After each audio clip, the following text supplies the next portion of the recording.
നമസ്കാരം. ഗൾഫ് ഫോക്കസിലേക്ക് പ്രിയ പ്രേക്ഷകർക്ക് സ്വാഗതം. ഞാൻ ഗോകുൽ രവി. വിശദമായ റിപ്പോർട്ടുകളിലേക്ക്. ഇസ്രയേലിലെ ബെൻഗൂരിയോൺ വിമാനത്താവളത്തിന് നേരെ ഹൂതികളുടെ മിസൈൽ ആക്രമണം. 8 പേർക്ക് പരിക്കേറ്റു. മിസൈൽ പതിച്ചതിനെ തുടർന്ന് വിമാനത്താവളം 1 മണിക്കൂറോളം അടച്ചിട്ടു. പ്രധാനമന്ത്രി ബെഞ്ചമിൻ നെതന്യാഹു ഉന്നതതല യോഗം വിളിച്ചു.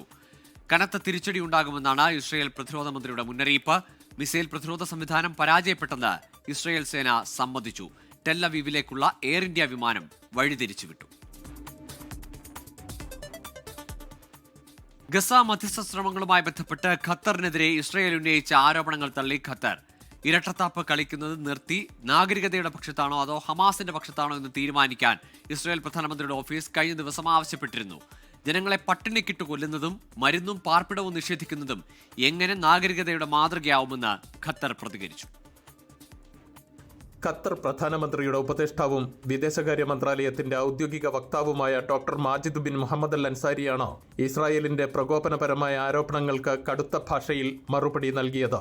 ഇസ്രായേൽ പ്രധാനമന്ത്രിയുടെ ഓഫീസ് പുറപ്പെടുവിച്ച പ്രകോപനപരമായ പരാമർശങ്ങൾ രാഷ്ട്രീയവും ധാർമ്മികവുമായ ഉത്തരവാദിത്തത്തിന്റെ അടിസ്ഥാന മാനദണ്ഡങ്ങൾക്ക് വിരുദ്ധമാണെന്ന് അദ്ദേഹം പ്രസ്താവനയിൽ കുറ്റപ്പെടുത്തി. ഗസയിലെ തുടർച്ചയായ ആക്രമണത്തെ നാഗരികതയുടെ പ്രതിരോധമായി ചിത്രീകരിക്കുന്നത് നിരപരാധികളായ സാധാരണക്കാർക്കെതിരെയുള്ള ചരിത്രത്തിലെ മുഴുവൻ കുറ്റകൃത്യങ്ങളെയും ന്യായീകരിക്കാനുള്ള വാചാടോപം മാത്രമാണെന്ന് അദ്ദേഹം പറഞ്ഞു. ഗസ മുനമ്പിൽ യുദ്ധം തുടങ്ങിയതു മുതൽ യുദ്ധം അവസാനിപ്പിക്കാനും ബന്ദികളുടെ മോചനം സാധ്യമാക്കാനും ലക്ഷ്യമാക്കി ഖത്തർ അതിന്റെ പങ്കാളികളുമായി ചേർന്ന് ഏകോപനത്തോടെ പ്രവർത്തിച്ചിട്ടുണ്ടെന്ന് ഖത്തർ വാർത്താ ഏജൻസിക്ക് നൽകിയ പ്രസ്താവനയിൽ ഡോക്ടർ അൽ അൻസാരി വിശദീകരിച്ചു. സൈനിക നടപടികളിലൂടെയാണോ അതല്ലെങ്കിൽ ഇപ്പോൾ അന്യായമായി വിമർശിക്കപ്പെടുന്ന മധ്യസ്ഥതയിലൂടെയാണോ 138 കുറയാത്ത ബന്ദികളെ മോചിപ്പിച്ചതെന്ന ചോദ്യത്തിന് മറുപടി ലഭിക്കേണ്ടതുണ്ടെന്നും അദ്ദേഹം പറഞ്ഞു. ഗസയിലെ ജനങ്ങൾ ആധുനിക കാലത്തെ ഏറ്റവും മോശമായ മാനുഷിക ദുരന്തങ്ങളിലൊന്നിനെ നേരിടുകയാണ്. ശ്വാസം മുട്ടിക്കുന്ന ഉപരോധം, വ്യവസ്ഥാപിതമായ പട്ടിണി, മരുന്നും പാർപ്പിടവും നിഷേധിക്കൽ, രാഷ്ട്രീയ ബലപ്രയോഗത്തിനുള്ള ഉപകരണമായി മാനുഷിക സഹായം ഉപയോഗിക്കൽ എന്നിവയാണ് ഗസയിൽ നടക്കുന്നത്. ഇതാണോ നാഗരികതയുടെ മാതൃകയെന്നും അദ്ദേഹം ചോദിച്ചു. ഗസയിൽ അടിയന്തര വെടിനിർത്തൽ ഉറപ്പാക്കുന്നതിനും മാനുഷിക സഹായങ്ങൾ എത്തിക്കുന്നതിനും ഈജിപ്തും അമേരിക്കയുമായി ഏകോപനത്തോടെയുള്ള ശ്രമങ്ങൾ ഖത്തർ തുടരുമെന്നും അദ്ദേഹം വ്യക്തമാക്കി. 1967 ഉടമ്പടി പ്രകാരം കിഴക്കൻ ജെറൂസലേം തലസ്ഥാനമായി ഒരു സ്വതന്ത്ര രാഷ്ട്രം സ്ഥാപിക്കുക എന്നതാണ് ഫലസ്തീൻ വിഷയത്തിലെ ഖത്തറിന്റെ പ്രഖ്യാപിത നിലപാടെന്നും അദ്ദേഹം ആവർത്തിച്ചു. അൻവർ പാലേരി, 24 ദോഹ. സൗദി ബാലൻ കൊല്ലപ്പെട്ട കേസിൽ 19 വർഷമായി റിയാദ് ജയിലിൽ കഴിയുന്ന കോഴിക്കോട് കോടാമ്പുഴ സ്വദേശി അബ്ദുൾ റഹീമിന്റെ മോചന ഹർജി നാളെ വീണ്ടും പരിഗണിക്കും. അബ്ദുൾ റഹീമിന്റെ വധശിക്ഷ റദ്ദാക്കിയ ശേഷം ഇത് 12ാം തവണയാണ് കേസ് പരിഗണിക്കുന്നത്. സൗദി സമയം നാളെ കാലത്ത് 10 മണിക്കാണ് റിയാദ് ക്രിമിനൽ കോടതി അബ്ദുൾ റഹീമിന്റെ മോചന ഹർജി വീണ്ടും പരിഗണിക്കുന്നത്. കൊല്ലപ്പെട്ട ബാലന്റെ കുടുംബത്തിന് കുടുംബത്തിന്റെ അഭിഭാഷകൻ മുഖേന 1.5 കോടി റിയാൽ ദിയാധനം കൈമാറുകയും തുടർന്ന് കുടുംബം മാപ്പ് നൽകുകയും ചെയ്തതോടെ സ്വകാര്യ അവകാശവുമായി ബന്ധപ്പെട്ട സൗദി നിയമപ്രകാരമുള്ള കേസ് അവസാനിച്ചിരുന്നു. ഇതേ തുടർന്നാണ് കഴിഞ്ഞ വർഷം ജൂലൈ 2-ന് സൗദി സുപ്രീം കോടതി അബ്ദുൾ റഹീമിന്റെ വധശിക്ഷ റദ്ദാക്കിയത്. ഇതിനുശേഷം സമർപ്പിച്ച അബ്ദുൾ റഹീമിന്റെ മോചന ഹർജി വിവിധ കാരണങ്ങളാൽ 11 തവണയാണ് മാറ്റിവെച്ചത്. പൊതു അവകാശ നിയമപ്രകാരമുള്ള കേസാണ് ഇപ്പോൾ അവശേഷിക്കുന്നത്. ഇതിൻ്റെ ഭാഗമായി കേസിൻ്റെ ഒറിജിനൽ ഡയറി ഹാജരാക്കാൻ കോടതി ആവശ്യപ്പെട്ടിരുന്നു. ഒറിജിനൽ കേസ് ഡയറി ഗവർണറേറ്റിൽ നിന്നും കോടതിയിൽ എത്താത്തതിനെ തുടർന്നാണ് കഴിഞ്ഞ സിറ്റിംഗിൽ കേസ് വീണ്ടും മാറ്റിവെച്ചതെന്നാണ് റിയാദിലെ നിയമസഹായ സമിതി അറിയിച്ചത്. ഈ രേഖകൾ ഇപ്പോൾ കോടതിയിൽ എത്തിയതായി നിയമസഹായ സമിതി പിന്നീട് നടത്തിയ വാർത്താസമ്മേളനത്തിൽ അറിയിക്കുകയും ചെയ്തിരുന്നു. ഇതുകൊണ്ട് തന്നെ നാളത്തെ സിറ്റിംഗ് ഏറെ നിർണായകമായിരിക്കുമെന്നാണ് സൂചന. ഇസ്മായിൽ പയ്യോളി, 24 റിയാദ്. സ്വകാര്യ ഗ്രൂപ്പുകൾ വഴിയുള്ള ഹജ്ജ് തീർത്ഥാടകർ സൗദിയിലെത്തി തുടങ്ങി. ഇന്ന് ജിദ്ദ വിമാനത്താവളത്തിൽ ഇറങ്ങിയ സംഘത്തിൽ 126 തീർത്ഥാടകരാണുള്ളത്. മക്കയിലെത്തിയ തീർത്ഥാടകർക്ക് ഊഷ്മളമായ വരവേൽപ്പ് ലഭിച്ചു. അതേസമയം സ്വകാര്യ ഹജ്ജ് ക്വാട്ടയുമായി ബന്ധപ്പെട്ട പ്രതിസന്ധി ഇനിയും പരിഹരിക്കപ്പെട്ടിട്ടില്ല. ഇന്ന് പുലർച്ചെ കേരളത്തിൽ നിന്നും സ്വകാര്യ ഗ്രൂപ്പിൽ മക്കയിലെത്തിയ ഹജ്ജ് സംഘത്തിൽ 126 തീർത്ഥാടകരാണുള്ളത്. കേരളത്തിൽ നിന്നും മക്കയിലെത്തുന്ന ആദ്യ ഹജ്ജ് സംഘമാണിത്. അൽഹിന്ദ് ഗ്രൂപ്പിലെത്തിയ തീർത്ഥാടകർക്ക് മക്കയിൽ KMCC ഹജ്ജ് സെൽ വളണ്ടിയർമാർ സ്വീകരണം നൽകി. മുജീബ് പൂക്കോട്ടൂർ, നാസർ കിൻസാറ തുടങ്ങിയവരുടെ നേതൃത്വത്തിലാണ് KMCC പ്രവർത്തകർ തീർത്ഥാടകരെ സ്വീകരിച്ചത്. ജിദ്ദയിൽ നിന്നും റോഡ് മാർഗം മക്കയിലെത്തിയ തീർത്ഥാടകർ ഉംറ നിർവഹിച്ചു. ഹറമിന് തൊട്ടടുത്ത് അസ്ക സഫ ഹോട്ടലിലാണ് തീർത്ഥാടകർ താമസിക്കുന്നത്. വരും ദിവസങ്ങളിൽ മക്കയിലെ ചരിത്ര സ്ഥലങ്ങളും പുണ്യസ്ഥലങ്ങളും സന്ദർശിക്കുന്ന തീർത്ഥാടകർ ഈ മാസം 23-ന് മദീനയിലേക്ക് പോകും. ഹജ്ജിന് മുമ്പായി മക്കയിൽ തിരിച്ചെത്തും. അതേസമയം സ്വകാര്യ ഹജ്ജ് കോട്ടയുമായി ബന്ധപ്പെട്ട പ്രതിസന്ധി ഇപ്പോഴും തുടരുകയാണ്. കോട്ടയുടെ 20% പേർക്ക് മാത്രമാണ് ഇതുവരെ ഹജ്ജിന് അനുമതി ലഭിച്ചിട്ടുള്ളത്. 52,000-ഓളം വരുന്ന തീർത്ഥാടകരിൽ 10,000 പേർക്ക് മാത്രമാണ് ഹജ്ജിന് അവസരമുള്ളത്. പ്രശ്നം പരിഹരിച്ചില്ലെങ്കിൽ ഇന്ത്യയിൽ നിന്നുള്ള 42,000-ഓളം തീർത്ഥാടകർക്ക് ഹജ്ജ് നിർവഹിക്കാനുള്ള അവസരം ഇത്തവണ നഷ്ടപ്പെടും. ജലീൽ കണമകലം, 24, ജിദ്ദ. സൗദിയിലെത്തുന്ന സഞ്ചാരികളിൽ ഭൂരിഭാഗവും സമയം ചെലവഴിക്കുന്നത് ജിദ്ദയിലെ ചെങ്കടലിലാണ്. മലയാളികൾ ഉൾപ്പെടെ നിരവധി വിദേശികളും ജിദ്ദ കോർണിഷിൽ എത്തുന്നുണ്ട്. മണിക്കൂറുകൾ നീണ്ട ബോട്ട് യാത്രയും ഒരു ദിവസം മുഴുവൻ നീണ്ടു നിൽക്കുന്ന വിനോദ പരിപാടികളുമാണ് സന്ദർശകരെ ആകർഷിക്കുന്നത്.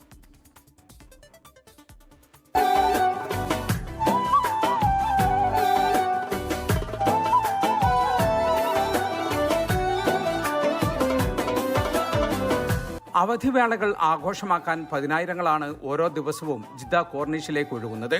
ഒബൂറിൽ നിന്നുള്ള ബോട്ട് യാത്ര സന്ദർശകരെ സംബന്ധിച്ചിടത്തോളം വ്യത്യസ്തമായ അനുഭവം സമ്മാനിക്കും. ചെങ്കടൽ തീരത്ത് നിർമ്മാണത്തിലിരിക്കുന്ന ലോകത്തിലെ ഏറ്റവും ഉയരം കൂടിയ കെട്ടിടമായ ജിദ്ദ ടവറിനരികിലൂടെ കാഴ്ചകൾ കണ്ടൊരു യാത്ര. സ്കൂബ ഡൈവിംഗ്, ഫിഷിംഗ്, കയാക്കിംഗ്, നീന്തൽ തുടങ്ങി വിനോദത്തിനായി പലതരത്തിലുള്ള അവസരങ്ങളും ഇതോടൊപ്പമുണ്ട്.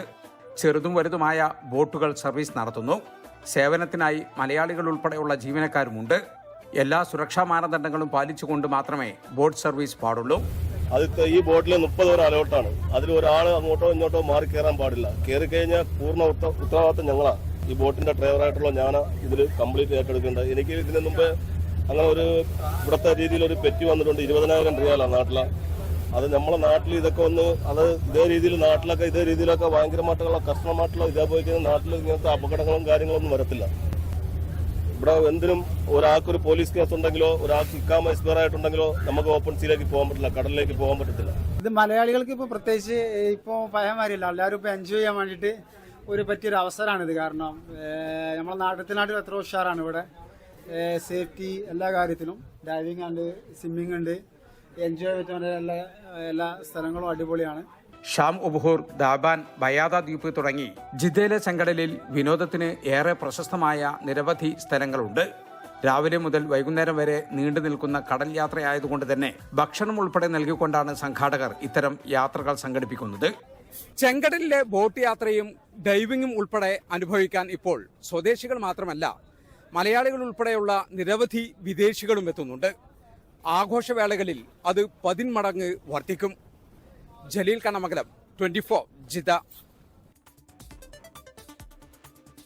ഒമാനിൽ നടന്ന നീറ്റ് പരീക്ഷയിൽ 300-ലധികം വിദ്യാർത്ഥികൾ പരീക്ഷ എഴുതി. മസ്കറ്റ് ഇന്ത്യൻ സ്കൂളായിരുന്നു പരീക്ഷാ കേന്ദ്രം. അധികൃതർ നിർദ്ദേശിച്ച മുഴുവൻ മാനദണ്ഡങ്ങളും പരിശോധിച്ചായിരുന്നു വിദ്യാർത്ഥികളെ പരീക്ഷാ കേന്ദ്രത്തിലേക്ക് പ്രവേശിപ്പിച്ചത്.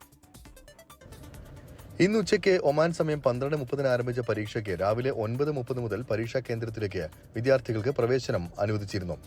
സൂർ, സലാല, ബുറൈമി എന്നിവിടങ്ങളിൽ നിന്നുള്ള മലയാളികളടക്കമുള്ള ചില വിദ്യാർത്ഥികൾ വെള്ളി, ശനി ദിവസങ്ങളിലായി തന്നെ പരീക്ഷയ്ക്കായി മസ്കത്തിൽ എത്തിച്ചേർന്നിരുന്നു. ഒമാനിൽ പരീക്ഷാ കേന്ദ്രം അനുവദിച്ചതിൽ സന്തോഷമുണ്ടെന്ന് രക്ഷിതാക്കൾ പറഞ്ഞു. നമ്മുടെ കുട്ടികൾക്ക് നീറ്റ് എഴുതാൻ മസ്കറ്റിൽ ഇങ്ങനെ ഒരു അവസരം കിട്ടിയതിൽ വളരെ നന്ദിയുണ്ട്. ഈ പ്രാവശ്യം എല്ലാ രക്ഷിതാക്കളും വളരെ ആശങ്കയിലായിരുന്നു. ഇവിടെ നമുക്ക് സെൻറ്റർ കിട്ടുമോ എന്നുള്ള വളരെ ആശങ്കയിലായിരുന്നു. എന്തായാലും ഇവിടെ സെൻറ്റർ കിട്ടിയതിൽ ഇവിടുത്തെ ഒരു പേരൻ്റ് എന്ന നിലയ്ക്ക് വളരെ സന്തോഷം അറിയിക്കുന്നു. അതുപോലെ ഇവിടുത്തെ നാട്ടിൽ ഈ പ്രാവശ്യത്തെ ടിക്കറ്റ് സീസൺ റേറ്റ് വെച്ചിട്ട് നാട്ടിൽ പോകുന്ന ബുദ്ധിമുട്ടും മറ്റു കാര്യങ്ങളൊക്കെ ഓർത്തിട്ട് രക്ഷിതാക്കളും വളരെ ആശങ്കയിലായിരുന്നു. എന്തായാലും ഈ പ്രാവശ്യം ഇവിടെ ഇങ്ങനൊരു സൗകര്യം ഒരുക്കി തന്നതിന് വളരെ സന്തോഷം. പരീക്ഷയെക്കുറിച്ച് സമ്മിശ്രമായാണ് വിദ്യാർത്ഥികൾ പ്രതികരിച്ചത്. കഴിഞ്ഞ വർഷത്തെ അപേക്ഷിച്ച് ഇത്തവണ ഒമാനിൽ നിന്ന് പരീക്ഷ എഴുതുന്നവരുടെ എണ്ണത്തിൽ വർധനവുണ്ടായിട്ടുണ്ട്. 2022-ലാണ് ഒമാനിൽ ആദ്യമായി പരീക്ഷാ കേന്ദ്രം അനുവദിക്കുന്നത്. കഴിഞ്ഞ 3 വർഷങ്ങളായി 600-ലധികം വിദ്യാർത്ഥികളാണ് പരീക്ഷ എഴുതിയത്. ഒമാനിൽ ഞങ്ങൾക്ക് ഇവിടെയാണ് ഏറ്റവും സുഖം. വന്ന് ഇവിടുന്ന് എഴുതി പോകാം. നാട്ടിൽ പോകേണ്ട ബുദ്ധിമുട്ട്, ലീവ് കാര്യങ്ങൾ. നീറ്റ് എക്സാം സാധാരണയുള്ള പോലെ തന്നെ, പ്രത്യേകിച്ചൊന്നുമില്ല. പ്രത്യേകിച്ച് പ്രിപ്പറേഷനൊന്നും ചെയ്തിട്ടുണ്ടായിരുന്നില്ല. ട്യൂഷനൊന്നും പോയില്ല, സ്കൂളിൽ ക്ലാസ്സിലുള്ള പഠിച്ച് തന്നെ. പ്രിപ്പറേഷൻ എന്ന് പറയാൻ പ്രത്യേകിച്ച് അതിനായിട്ടൊരു നീറ്റിനായിട്ടുള്ള പ്രത്യേകിച്ച് ഒരു പ്രിപ്പറേഷൻ എടുത്തിട്ടില്ല. സ്കൂൾ വൈസ് എന്തോ പഠിച്ചു, അതനുസരിച്ചുള്ള ഫോളോ ചെയ്യുന്നത്. പിന്നെ ഇങ്ങനെ ഒരു സെൻറ്റർ ഇവിടെ മസ്കറ്റിൽ ഞങ്ങൾ പ്രവാസികളെ സംബന്ധിച്ച് ഇപ്പോഴത്തെ ഒരു കാലത്തെന്ന് പറഞ്ഞിട്ട് ഫ്ലൈറ്റ് ടിക്കറ്റും കാര്യങ്ങളെല്ലാം കൂടുതലാണ്. അങ്ങനെയുള്ള ഒക്കേഷനിൽ നമുക്കിവിടെ കിട്ടുക എന്നുള്ളത് ഒരു വളരെ ഒരു ഒരു ബെനിഫിറ്റ് ആയിട്ടുള്ള ഒരു കാര്യമാണ്. ഇന്ത്യയിലെ വിവിധ സ്ഥലങ്ങൾക്ക് പുറമെ Dubai, Abu Dhabi, Sharjah, Doha, Riyadh, Manama, Kuwait, Muscat എന്നിവിടങ്ങളിലടക്കം വിദേശത്തും പരീക്ഷാ കേന്ദ്രങ്ങളുണ്ടായിരുന്നു. 6 ഗൾഫ് രാജ്യങ്ങളിലെ ഈ 8 പരീക്ഷാ കേന്ദ്രങ്ങളിലായി 8,000-ഓളം പേരാണ് ഇന്ത്യയിലെ ഏറ്റവും വലിയ പ്രവേശന പരീക്ഷ എഴുതിയത്. 24 ഒമാൻ. സന്ദർശക വിസയിൽ ഖത്തറിലെത്തിയ മലയാളി മരിച്ചു. കോഴിക്കോട് കുറ്റ്യാടി വേളം സ്വദേശി കുഴിമ്പിൽ മുഹമ്മദാണ് മരിച്ചത്. ഹൃദയസ്തംഭനത്തെ തുടർന്ന് ഹമദ് ജനറൽ ആശുപത്രിയിലായിരുന്നു അന്ത്യം. 62 വയസ്സായിരുന്നു. ഒരാഴ്ച മുമ്പാണ് മകളെ കാണാനായി സന്ദർശക വിസയിൽ ഖത്തറിലെത്തിയത്. നടപടിക്രമങ്ങൾ പൂർത്തിയാക്കി മൃതദേഹം നാട്ടിലേക്ക് കൊണ്ടുപോകുമെന്ന് KMCC ഖത്തർ അൽ ഇഹ്സാൻ മയ്യിത്ത് പരിപാലന കമ്മിറ്റി ഭാരവാഹികൾ അറിയിച്ചു. കുവൈറ്റിൽ മലയാളി യുവാവിനെ മരിച്ച നിലയിൽ കണ്ടെത്തി. തിരുവനന്തപുരം പാലോട് പെരിങ്ങമല സ്വദേശി മുഹമ്മദ് നൂർദീനാണ് മരിച്ചത്. ഖുർത്തുബയിലെ വീട്ടിൽ ജോലി ചെയ്തു വരികയായിരുന്നു. നടപടിക്രമങ്ങൾ പൂർത്തിയാക്കി മൃതദേഹം നാളെ സുലൈബിക്കാത്ത് ഖബർസ്ഥാനിൽ ഖബറടക്കും. പഹൽഗാം ഭീകരാക്രമണത്തിൽ ശക്തമായ തിരിച്ചടി നൽകുമെന്ന് പ്രതിരോധ മന്ത്രി രാജ്നാഥ് സിംഗ്. രാജ്യത്തിന്റെ അതിർത്തി സുരക്ഷ ഉറപ്പാക്കേണ്ടത് തന്റെ ഉത്തരവാദിത്തമാണെന്നും പ്രതിരോധ മന്ത്രി. പഹൽഗാം ഭീകരാക്രമണ കേസിൽ 2 പ്രാദേശിക ഭീകരരെ NIA ചോദ്യം ചെയ്തു. 2 പാക് ചാരന്മാർ പഞ്ചാബിൽ അറസ്റ്റിലായി. വ്യോമസേനാ മേധാവി പ്രധാനമന്ത്രി നരേന്ദ്രമോദിയുമായി കൂടിക്കാഴ്ച നടത്തി. പാകിസ്ഥാൻ പ്രകോപനം തുടരുന്നതിനിടെയാണ് രാജ്നാഥ് സിംഗിന്റെ പ്രസ്താവന. രാജ്യത്തെ ആക്രമിക്കാൻ ധൈര്യപ്പെടുന്നവർക്ക് ഉചിതമായ മറുപടി നൽകേണ്ടത് തന്റെ ഉത്തരവാദിത്തമാണെന്നും രാജ്നാഥ് സിംഗ്. एक राष्ट्र के रूप में भारत के भौतिक स्वरूप की सुरक्षा हमारे वीर सैनिकों ने हमेशा की है. जहां एक तरफ हमारे सैनिक रणभूमि में लड़ते हैं, वहीं दूसरी तरफ हमारे संत जीवन भूमि में लड़ते हैं. साथियों, एक रक्षा मंत्री के रूप में मेरा दायित्व है कि मैं अपने सैनिकों के साथ मिलकर देश की सीमाओं की सुरक्षा सुनिश्चित करूं. പാകിസ്ഥാനെതിരായ നടപടിയുടെ ഭാഗമായി ചെനാബ് നദിയിലെ ബംഗ്ലിഹാർ ഡാമിന്റെ ഷട്ടർ ഇന്ത്യ താഴ്ത്തി. ജലം, കിഷൻഗംഗ ഡാമുകളിലും സമാന നടപടി സ്വീകരിക്കാനാണ് തീരുമാനം. വ്യോമസേനാ മേധാവി air chief marshal AP Singh പ്രധാനമന്ത്രി നരേന്ദ്രമോദിയുമായി കൂടിക്കാഴ്ച നടത്തി. ഇന്നലെ നാവികസേനാ മേധാവിയും പ്രധാനമന്ത്രിയെ കണ്ടിരുന്നു. അമൃത്സറിലെ കരസേനാ കണ്ടോൺമെന്റ്, വ്യോമസേനാ താവളം എന്നിവയുടെ തന്ത്രപ്രധാനമായ ചിത്രങ്ങളും വിവരങ്ങളും ISIക്ക് കൈമാറിയ പലക്ഷേർ മസീഹ്, സൂരജ് മസീഹ് എന്നീ 2 പാക് ചാരന്മാരെ പഞ്ചാബ് പോലീസ് അറസ്റ്റ് ചെയ്തു. ജയിലിലുള്ള കൊടും കുറ്റവാളി ഹർപ്രീത് സിംഗിന്റെ നിർദ്ദേശമനുസരിച്ചാണ് ഇവർ വിവരങ്ങൾ കൈമാറിയത്. 2023 ഭീകരാക്രമണ കേസിൽ ജമ്മുവിലെ കോട്ട് ബൽവാൽ ജയിലിൽ കഴിയുന്ന നിസാർ അഹമ്മദ്, മുഷ്താഖ് ഹുസൈൻ എന്നിവരെ NIA ചോദ്യം ചെയ്തു. പഹൽഗാമിൽ ആക്രമണം നടത്തിയ ഭീകരർക്ക് നേരത്തെ ഇവർ സഹായം നൽകിയതായി കണ്ടെത്തിയ സാഹചര്യത്തിലാണ് ചോദ്യം ചെയ്യൽ. ഭീകരവാദ ബന്ധമുള്ള 75 പേരെ NIA കസ്റ്റഡിയിലെടുത്തു. 3000-ലേറെ പേർ നിലവിൽ ജമ്മുകശ്മീർ പോലീസിന്റെ കസ്റ്റഡിയിലുണ്ട്. കനത്ത മഴയിലും മൂടൽമഞ്ഞിലും കൊടുങ്കാട്ടിൽ ദൗത്യം തുടരുകയാണ് സുരക്ഷാ സേന. ഏത് സമയവും ഒരു ശുഭവാർത്ത താഴ്വരയിൽ നിന്നും പ്രതീക്ഷിക്കാം. കശ്മീരിലെ ഭീകരതയുടെ വേരറുക്കുകയാണ് പരമമായ ലക്ഷ്യം. ബാരാമുള്ളയിൽ നിന്നും ജോഗേഷ് സിംഗിനൊപ്പം ബൽറാം നെടുങ്ങാടി, 24. ഇന്ത്യക്കെതിരെ ആണവായുധമടക്കം എല്ലാ ശക്തിയും പ്രയോഗിക്കുമെന്ന് പാകിസ്ഥാൻ. റഷ്യയിലെ പാക് നയതന്ത്ര പ്രതിനിധി മുഹമ്മദ് ഖാലിദ് ജമാലിയുടേതാണ് ഭീഷണി. പാകിസ്ഥാൻ റേഞ്ചർ BSF കസ്റ്റഡിയിലാണെന്ന് പാകിസ്ഥാൻ സ്ഥിരീകരിച്ചു. സംഘർഷ സാഹചര്യം തുടരുന്നതിനിടെ പാകിസ്ഥാനിൽ നാളെ പാർലമെന്റ് സമ്മേളനം ചേരും. വാർത്താ ഏജൻസിക്ക് നൽകിയ അഭിമുഖത്തിലാണ് ഇന്ത്യക്കെതിരെ ആണവായുധമടക്കമുള്ള എല്ലാ ശക്തികളും ഉപയോഗിക്കുമെന്ന് റഷ്യയിലെ പാക് അംബാസിഡർ മുഹമ്മദ് ഖാലിദ് ജമാലിയുടെ പരാമർശം. പാകിസ്ഥാനെതിരെ ഇന്ത്യ നടപടികൾ കടുപ്പിക്കുന്നതിനിടെയാണ് ഭീഷണി. When it comes to India and Pakistan, we do not get involved into this debate of numerical strength. We in Pakistan will use the full spectrum of power, both conventional and nuclear. And I'll stop there. Bahawalnagar, Donga Bonga, Sukhanwala check പോസ്റ്റിനടുത്തു നിന്ന് പാക് റേഞ്ചറെ India പിടികൂടിയതായി പാകിസ്ഥാൻ സ്ഥിരീകരിച്ചു. പാകിസ്ഥാൻ അതിർത്തിക്കുള്ളിൽ നിന്നാണ് പിടികൂടിയതെന്നാണ് പാക് സർക്കാരിന്റെ ആരോപണം. കസ്റ്റഡിയിലുള്ള BSF ജവാനെ വിട്ടുനൽകാൻ Pakistan ഇനിയും തയ്യാറാകാത്ത സാഹചര്യത്തിലാണ് പാക് റേഞ്ചർ BSFന്റെ കസ്റ്റഡിയിലാകുന്നത്. സംഘർഷ സാഹചര്യം തുടരുന്നതിനിടെ സ്ഥിതിഗതികൾ ചർച്ച ചെയ്യാൻ പാകിസ്ഥാനിൽ നാളെ പാർലമെന്റ് സമ്മേളനം ചേരും. അർദ്ധരാത്രിയോടെയാണ് പാകിസ്ഥാൻ പ്രസിഡന്റ് ആസിഫ് അലി സർദാരി വിജ്ഞാപനമിറക്കിയത്. അതിർത്തിയിൽ വീണ്ടും പാക് പ്രകോപനം തുടരുകയാണ്. കുപ്വാരയിലും ബാരാമുള്ളയിലും രജൌരിയിലും പൂഞ്ചിലുമടക്കം 8 ഇടങ്ങളിലാണ് പാക് പോസ്റ്റുകളിൽ നിന്ന് നിയന്ത്രണ രേഖയ്ക്ക് സമീപം വെടിവെപ്പുണ്ടായത്. ഇന്ത്യൻ സൈന്യം ശക്തമായി തിരിച്ചടി നൽകി. വിനീത VG 24 ഡൽഹി. കൊച്ചിയിലെ വഖഫ് സംരക്ഷണ സമ്മേളനത്തിൽ ലീഗ് അധ്യക്ഷൻ പാണക്കാട് സാദിഖ് അലി ശിഹാബ് തങ്ങളെ ക്ഷണിക്കാത്തതിൽ സുന്നി സംഘടനകളിൽ ഭിന്നത. സമ്മേളനം ഉദ്ഘാടനം ചെയ്യേണ്ടിയിരുന്ന സമസ്ത പ്രസിഡന്റ് ജിഫ്രി മുത്തുക്കോയ തങ്ങൾ ചടങ്ങിൽ നേരിട്ട് പങ്കെടുത്തില്ല. ദക്ഷിണ കേരള ജമാഅത്തുൽ ഉലമ സമ്മേളനത്തിൽ നിന്ന് വിട്ടുനിന്നു. വഖഫ് ഭേദഗതി നിയമത്തിനെതിരായ പ്രതിഷേധത്തിൽ വിഭാഗീയത ഉണ്ടാകാൻ പാടില്ലാത്തതാണെന്നും മുസ്ലിം ലീഗ് സംസ്ഥാന അധ്യക്ഷൻ പാണക്കാട് സാദിഖ് അലി ശിഹാബ് തങ്ങൾ 24 പറഞ്ഞു. വഖഫ് ഭേദഗതി ബില്ലിനെതിരായി കേരളത്തിലെ 4 സുന്നി സംഘടനകളുടെ നേതൃത്വത്തിലാണ് സംയുക്ത സമ്മേളനം തീരുമാനിച്ചത്. എന്നാൽ സമ്മേളനത്തിലേക്ക് ലീഗ് അധ്യക്ഷൻ പാണക്കാട് സാദിഖ് അലി ശിഹാബ് തങ്ങളെ ക്ഷണിച്ചിരുന്നില്ല. ഇത് ചർച്ചയായതോടെയാണ് സംഘടനകളുടെ പിന്മാറ്റം. മുസ്ലിം ലീഗിന്റെ സമ്മർദ്ദത്തെ തുടർന്ന് സമ്മേളന ഉദ്ഘാടനം ജിഫ്രി മുത്തുക്കോയ തങ്ങൾ വീഡിയോ സന്ദേശത്തിൽ ഒതുക്കി. തുടർച്ചയായുള്ള യാത്രയും മറ്റും കാരണം ചില പ്രയാസങ്ങളുണ്ട്. ട്രെയിൻ നിശ്ചയിക്കപ്പെട്ട സമയത്ത് എത്തിപ്പെടാനുള്ള ഒരു ബുദ്ധിമുട്ട് കാരണവും പങ്കെടുക്കാൻ സാധിക്കാത്തതിലുള്ള വിഷമം എല്ലാവരെയും അറിയിക്കുകയാണ്. സമസ്തയിലെ ലീഗ് അനുകൂലികളും ദക്ഷിണ കേരള ജമിയത്തുൽ ഉലമയിലെ ഒരു വിഭാഗവും നേരത്തെ തന്നെ സമ്മേളനത്തിൽ നിന്ന് പിന്മാറിയിരുന്നു.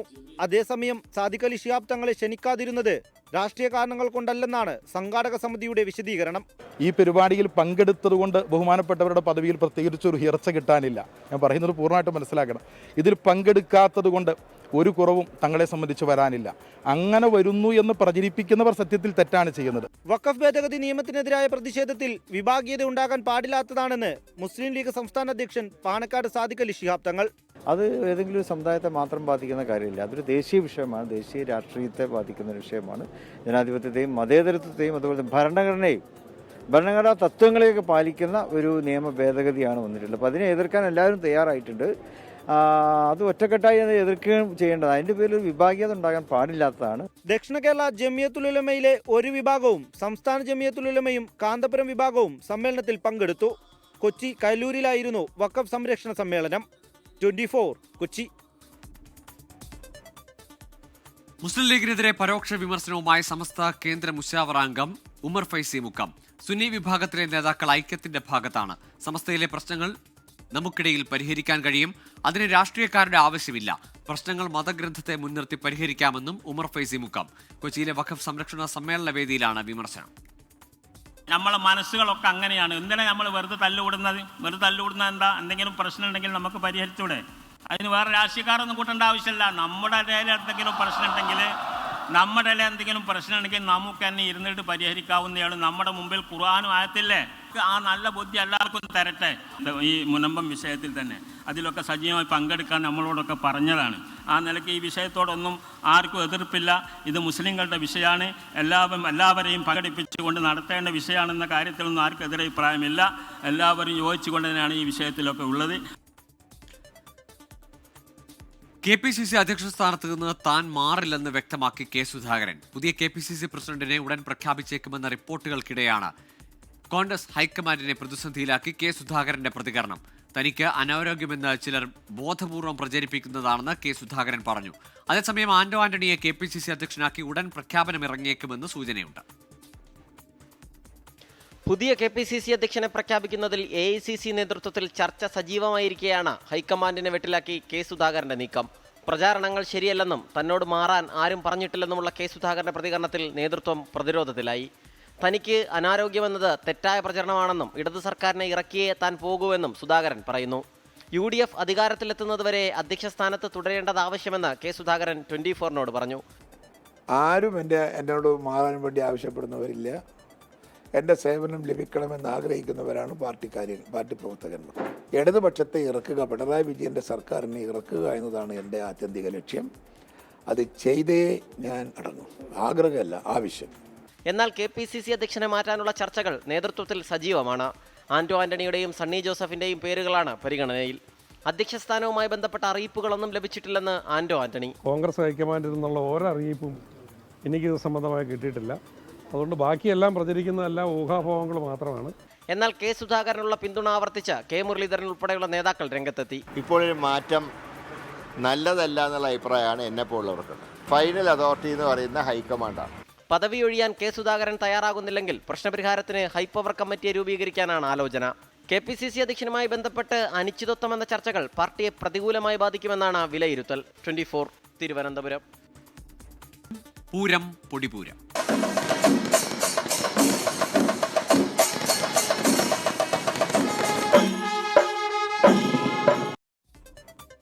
കാണികളിൽ കടലോളം ആവേശം നിറച്ച തൃശൂർ പൂരത്തിന്റെ സാമ്പിൾ വെടിക്കെട്ട്. മണിക്കൂറുകൾ കാത്തിരുന്ന ശേഷമാണ് വെടിക്കെട്ട് ആരംഭിച്ചതെങ്കിലും തികഞ്ഞ അച്ചടക്കത്തിൽ പൂരപ്രേമികൾ സാമ്പിളിനായി കാത്തിരുന്നു. വെടിക്കെട്ട് സാമഗ്രിയുടെ അവശിഷ്ടം തലയിൽ വീണ അഗ്നിരക്ഷാസേന ഉദ്യോഗസ്ഥന് നിസ്സാര പരിക്കേറ്റു.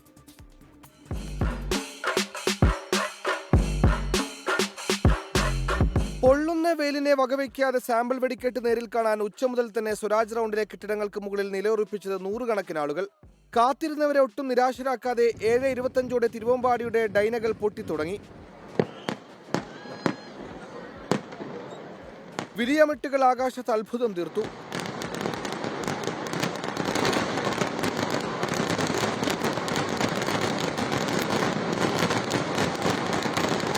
അല്പം വൈകി 8:15 മറുപടിയുമായി എത്തി പാറമേക്കാവ്. കൂട്ടപ്പൊരിച്ചിലിൽ വെടിക്കെട്ടിനൊപ്പം ജനങ്ങളുടെ ആർപ്പുവിളിയും സ്വരാജ് റൗണ്ടിൽ മുഴങ്ങിക്കേട്ടു.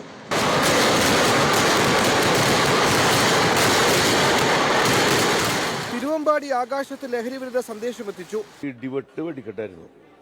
അതെന്തുകൊണ്ടാന്ന് വെച്ചാല് ഇതാണ് സാമ്പിളെങ്കിൽ ഇത്തവണത്തെ വെടിക്കെട്ട് എന്ന് പറഞ്ഞാൽ ഒരു 1.5 വെടിക്കെട്ടാവും, യാതൊരു സംശയം വേണ്ട. സാമ്പിൾ വെറും സാമ്പിൾ എന്ന് പൂരപ്രേമികൾക്ക് നന്നായി അറിയാം. ഇനി 7 പുലർച്ചെ ആകാശത്ത് മറുപടി എന്നാണ് ഇരുവിഭാഗവും പറയുക. സാമ്പിളിലെ താരമാറുന്ന ചർച്ച ഒരു ഭാഗത്ത് പുരോഗമിക്കുകയാണ്. എന്തായാലും സാമ്പിളിൽ കണ്ടതിന്റെ ഇരട്ടി ആവേശം നൽകുന്നതാകും പൂരം വെടിക്കെട്ട്. സുമിത് കുമാറിനൊപ്പം നിഖിൽ പ്രമേഷ്, 24 തൃശൂർ. പൂരം കലക്കൽ വിവാദത്തിൽ ADGP MR അജിത് കുമാറിനെതിരെ മന്ത്രി കെ രാജന്റെ മൊഴി. പൂരം തടസ്സപ്പെട്ടപ്പോൾ MR അജിത് കുമാറിനെ പലതവണ വിളിച്ചിട്ടും ഫോൺ എടുത്തില്ലെന്നാണ് മന്ത്രിയുടെ മൊഴി. DGPയുടെ നേതൃത്വത്തിലുള്ള സംഘം അടുത്തയാഴ്ച MR അജിത് കുമാറിന്റെ മൊഴി രേഖപ്പെടുത്തും. DGP ഷെയ്ഖ് ദർവേഷ് സാഹിബിന്റെ നേതൃത്വത്തിലുള്ള അന്വേഷണ സംഘത്തിനോടാണ് മന്ത്രി കെ രാജൻ മൊഴി നൽകിയത്. മന്ത്രിയുടെ മൊഴിയുടെ വിവരങ്ങൾ ഇങ്ങനെ: പൂര ദിവസം രാവിലെ മുതൽ അജിത് കുമാർ തൃശൂരിലുണ്ടായിരുന്നു. പലതവണ ഫോണിലും നേരിട്ടും സംസാരിച്ചു. തെക്കോട്ടിറക്ക സമയത്ത് പോലീസിന്റെ ഭാഗത്ത് നിന്ന് മോശം ഇടപെടലുണ്ടായി. പിന്നീട് അജിത് കുമാറിനെ കണ്ടപ്പോൾ രാത്രി എഴുന്നള്ളിപ്പ് സമയത്ത് പ്രശ്നസാധ്യതയുണ്ടെന്ന മുന്നറിയിപ്പും അത് പരിഹരിക്കാനുള്ള ഇടപെടൽ നടത്തണമെന്ന നിർദ്ദേശവും നൽകി. എന്നാൽ ചുമതലയുണ്ടായിരുന്ന ADGP ആയിട്ടും ചെയ്തില്ല. പൂരം തടസ്സപ്പെട്ട സമയത്ത് പലതവണ തുടരെ വിളിച്ചിട്ടും കിട്ടിയില്ല. ഔദ്യോഗിക നമ്പറിന് പുറമെ പേഴ്സണൽ നമ്പറിൽ വിളിച്ചപ്പോഴും എടുത്തില്ലെന്നും മന്ത്രിയുടെ മൊഴിയിലുണ്ട്. അജിത് കുമാറിന്റെ മൊഴി അടുത്തയാഴ്ച രേഖപ്പെടുത്തും. മൊഴി നൽകിയെന്ന് മന്ത്രി കെ രാജൻ സ്ഥിരീകരിച്ചു. മൊഴി കൊടുത്തു എന്നുള്ളതിൽ ഒന്നും ഒളിച്ചു വയ്ക്കാനില്ല. മൊഴി കൊടുത്തത് രേഖാപ്രകാരമാണ്. രാവിലെ വിളിച്ചപ്പോൾ അദ്ദേഹം ഫോൺ എടുത്തിട്ടുണ്ടായിരുന്നില്ല എന്നുള്ള കാര്യം ഞാൻ മൊഴിയിൽ പറഞ്ഞിട്ടുണ്ട്, പത്രമാധ്യമങ്ങളോടും പറഞ്ഞിട്ടുണ്ട്. ഒരു പുതിയ കാര്യവും ഇപ്പോൾ ഉണ്ടായിട്ടില്ല. സർക്കാർ നയപരമായ തീരുമാനമെടുക്കുമെന്ന് CPM സംസ്ഥാന സെക്രട്ടറി MV ഗോവിന്ദൻ. നയപരമായ തീരുമാനമെടുക്കുക, തീരുമാനത്തെ അടിസ്ഥാനപ്പെടുത്തിയിട്ട് ഗവൺമെന്റ് മുന്നോട്ടേക്ക് പോകുക എന്നുള്ളതാണ് കാണുന്നത്. വിവാദങ്ങളിൽ ADGPയുടെ പേരുണ്ടാകാൻ പാടില്ലായിരുന്നുവെന്ന് CPI സംസ്ഥാന സെക്രട്ടറി ബിനോയ് വിശ്വം പറഞ്ഞു. അന്വേഷണ റിപ്പോർട്ട് വന്നാൽ അപ്പോൾ നിലപാട് സ്വീകരിക്കുമെന്നായിരുന്നു LDF കൺവീനർ TP രാമകൃഷ്ണന്റെ പ്രതികരണം. 24 തിരുവനന്തപുരം. കോൺഗ്രസ് നേതാക്കൾ തിരിഞ്ഞു നോക്കുന്നില്ലെന്ന് ആത്മഹത്യ ചെയ്ത വയനാട് DCC മുൻ ട്രഷറർ NM വിജയന്റെ കുടുംബം. സംരക്ഷണം ഏറ്റെടുത്ത പ്രിയങ്ക ഗാന്ധിയെ കാണാൻ പോലും അവസരം തരുന്നില്ല. 10 ദിവസത്തിനകം പ്രശ്നം പരിഹരിച്ചില്ലെങ്കിൽ കൂടുതൽ കാര്യങ്ങൾ വെളിപ്പെടുത്തേണ്ടി വരുമെന്നാണ് കുടുംബത്തിന്റെ മുന്നറിയിപ്പ്. ഒപ്പമുണ്ടെന്ന് പ്രിയങ്ക ഗാന്ധിയും KPCC നേതൃത്വവും NM വിജയന്റെ കുടുംബത്തിന് നേരിട്ട് ഉറപ്പ് നൽകിയതാണ്. എന്നാൽ ഇപ്പോൾ കോൺഗ്രസ് നേതാക്കൾ ഫോൺ പോലും എടുക്കുന്നില്ലെന്നാണ് പരാതി. ബത്തേരിയിൽ വനം വകുപ്പ് ഓഫീസിൽ പ്രിയങ്ക ഗാന്ധി എത്തുന്നതറിഞ്ഞാണ് NM വിജയന്റെ മകനും കുടുംബവും എത്തിയത്. പ്രിയങ്കയെ കാണാൻ അനുമതിയില്ലെന്ന് ആദ്യം അറിയിച്ചെങ്കിലും പിന്നീട് കാണാമെന്ന് പറഞ്ഞ് ഓഫീസ് കോമ്പൗണ്ടിൽ പ്രവേശിപ്പിച്ചെങ്കിലും കാണാനായില്ല. ഞങ്ങൾ 2 പ്രാവശ്യമായിട്ട് ഇപ്പം മാഡത്തിനെ കാണാൻ വേണ്ടിയിട്ട് ഒരു അപ്പോയിന്റ്മെന്റ് ഇവരെടുത്ത് ചോദിക്കുന്നു, തരുന്നില്ല. PA ഇന്നലെയും വിളിച്ചിട്ടുണ്ടായിരുന്നു. അപ്പോൾ PA പറഞ്ഞ കാര്യം ഓൾറെഡി ഷെഡ്യൂൾ ചെയ്ത മീറ്റിംഗ് ആണ്, അപ്പോൾ കാണാൻ പറ്റില്ല എന്ന് പറഞ്ഞുകൊണ്ടാണ് ഈ പിള്ളേരെയും കൊണ്ട് നമ്മളിപ്പോൾ റോട്ടിൽ വന്നിട്ട് ഇത് കൊടുക്കേണ്ട ഒരു സാഹചര്യം വന്നിരിക്കുന്നത്. ഓൾറെഡി നമ്മളുടെ കാര്യങ്ങൾ സംസാരിക്കാൻ ഈ പാർട്ടി ചുമതലപ്പെടുത്തിയ ഒരു MLA ഉണ്ട്, അവരെടുത്ത് നമ്മൾ കാര്യങ്ങൾ സംസാരിച്ചിട്ടുണ്ട്. ഈ മെയ് മാസത്തിൻ്റെ ഉള്ളിലും അവർ ചെയ്തിട്ടില്ല എങ്കിൽ ഞങ്ങൾക്ക് അറിയുന്ന കുറച്ച് കാര്യങ്ങളുണ്ട്. 2 കോടിയിലധികം രൂപയുടെ ബാധ്യത കുടുംബത്തിനുണ്ടെന്നും തങ്ങൾക്കെന്തെങ്കിലും സംഭവിച്ചാൽ IC ബാലകൃഷ്ണൻ MLA ആയിരിക്കും ഉത്തരവാദിയെന്നും NM വിജയന്റെ മരുമകൾ പത്മജ പറഞ്ഞു. 10 ദിവസത്തിനകം പ്രശ്നം പരിഹരിച്ചില്ലെങ്കിൽ കൂടുതൽ കാര്യങ്ങൾ വെളിപ്പെടുത്തുമെന്നും കുടുംബം വ്യക്തമാക്കി. 24 വയനാട്. ഇതോടെ ഗൾഫ് ഫോക്കസ് പൂർണ്ണമാകുന്നു. Good night.